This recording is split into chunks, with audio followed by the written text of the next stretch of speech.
मंगलम गुरुदेव मंगलम पुंडरीकाक्ष मंगलायतनोरी सर्वमंगल मांगल्ये शिवे सर्वासाधिके शरण्ये त्र्यंबके गौरी नारायणी नमोस्तुते। कन्या को मंगलसूत्र पहनाइए। ठहरो। तुम? हाँ, रोक दो ये शादी नहीं होनी चाहिए। ये शादी नहीं, एक धोखा है, फरेब है, सब सारा ड्रामा है। क्यों इस शुभ घड़ी में अशुभ बातें कर रहे हो? कौन हो तुम?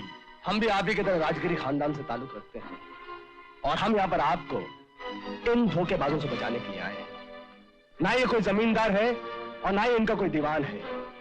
ये झूठ बोलता है। दया सागर की छठी औलाद, ज्यादा नाटक मत कर, ज्यादा टोपियां मत फिरा। साले, तू दीवान दया सागर नहीं है, तू साहूकार दया सागर है। बतला दे इन सबको। हाँ, ये सच है, मेरा नाम दया सागर है। मैं घर के अंदर साहूकार हूँ, बाहर सरकार का दीवान। तो इसमें बुराई क्या है भाई? हाँ, ये सच कह रहे हैं। हम इनकी पुरानी वफादारी की कदर करते हुए इन्हें 5 लाख रुपए दिए और उन्हीं पैसों से इन्होंने अपना साहूकारी धंधा शुरू किया। ये साला झूठ बोल रहा है, टोपी फिरा रहा है। तू कौन से इलाके का राजा है बे? अच्छा, अब तुम्हें इनके राजा होने में भी शक होने लगा है? अरे अगर ये राजा साहब ना होते तो स्कूल की बनवाई के लिए 1 लाख रुपए कहाँ से दे सकते थे? कोई राज चलता आदमी दे सकता है क्या? बिल्कुल सही बात है। हाँ, गांव के कुएं की दीवार बनवाने के लिए इन्होंने 55,000 रुपया दिया। ये कोई मामूली बात है? अरे इस काली जबान वाले से कोई पूछे कि भला हमें नामदेव राजगिरी जी को धोखा देकर क्या मिलेगा और राजा साहब को इनकी बेटी से शादी करके क्या मिलेगा? आप बताओ भैया, क्या मिलेगा? बिल्कुल सही कहा आपने।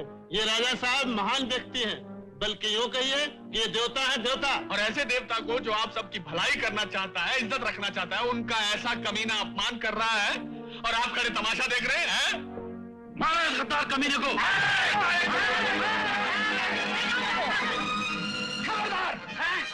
अगर कोई हराम का पिल्ला आगे बढ़ा तो उस साले को मैं भून के रख दूंगा।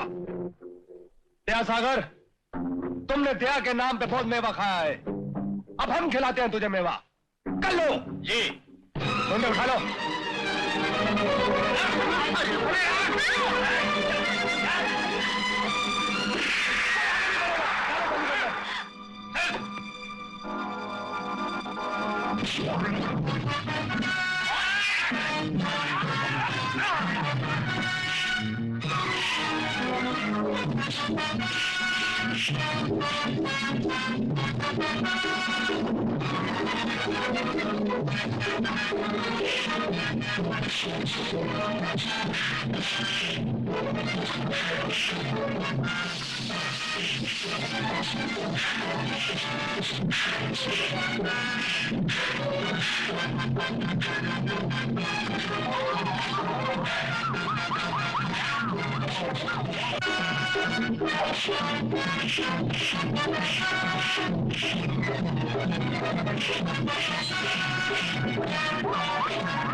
किसी माई के लाल में हिम्मत तो सामने आए।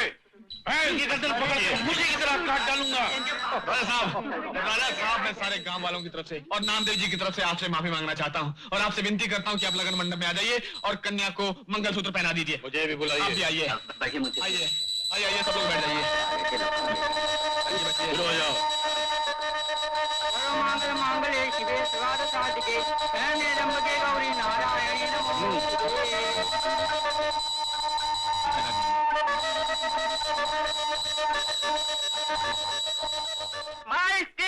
आइए आइसक्रीम खाइए साहब। अरे गफूर भाई सुनो, तुमने कहीं मेरी रंगा को देखा है? रंगा? मैंने उसे 5 दिन से देखा ही नहीं है। मालिक, मालिक, अच्छा हुआ आप आ गए। मैं आपका हुआ? इंतजार कर रहा था। ये सूखे पत्ते कितना फड़फड़ा क्यों रहा है? वो लड़की वो लड़की ऊपर कमरे में ऊपर कमरे में है? दुल्हन बनी बैठी है। अब आप उससे क्या करवाना चाहते हैं? अबे कुछ करवाना नहीं चाहता, तू मुंह बंद रख और देख मैं क्या करता हूँ। आप क्या करेंगे? अबे चुप बे, मेरा मतलब है देख मैं क्या चक्कर चलाता हूँ। सुनिए तू भाग यहाँ से, चल भाग। दीवान जी, हम आपसे बहुत नाराज हैं। आपने हमारे खानदान की इज्जत को मुर्गी की गर्दन की तरह मरोड़ के रख दिया। जी खैरियत? क्या कहा खैरियत? ये क्या दो रजवाड़े खानदानों का मिलन हो रहा है?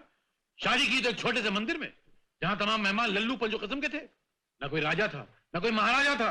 अरे महाराजा तो एक तरफ, कोई सिपाही तक नहीं था। प्रेम विवाह था ना। प्रेम विवाह की खबर अगर रजवाड़े खानदान में कर दो तो हंगामा मच जाता है, कोई राजी नहीं होता। और अगर राजी हो भी जाए तो शादी की तैयारियों में 2-3 साल लग जाते हैं। चलिए ठीक है, मान लिया। लेकिन आज यहाँ ना कोई सजावट है, ना कोई स्वागत करने वाला है, ना कोई मेहमान है। एक आप हैं और एक हम हैं। क्या ये सुहागरात है?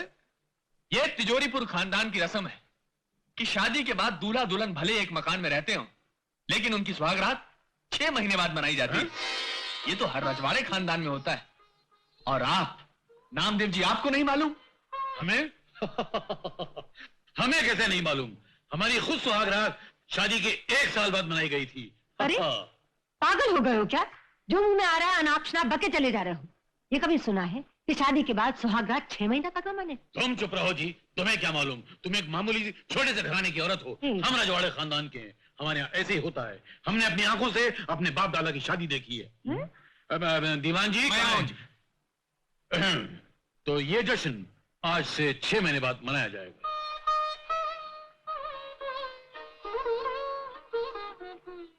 हमारी सारी जिंदगी मुर्गियां बेचने में गुजर गई।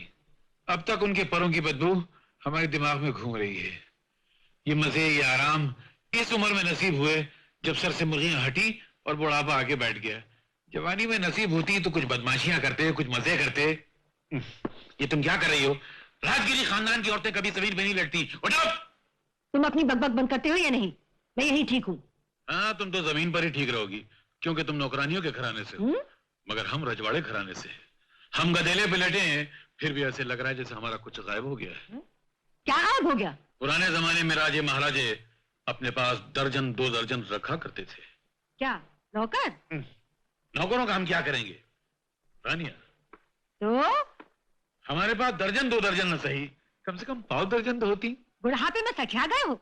इस उम्र में तुम्हें 5 दर्जन बीवियां चाहिए?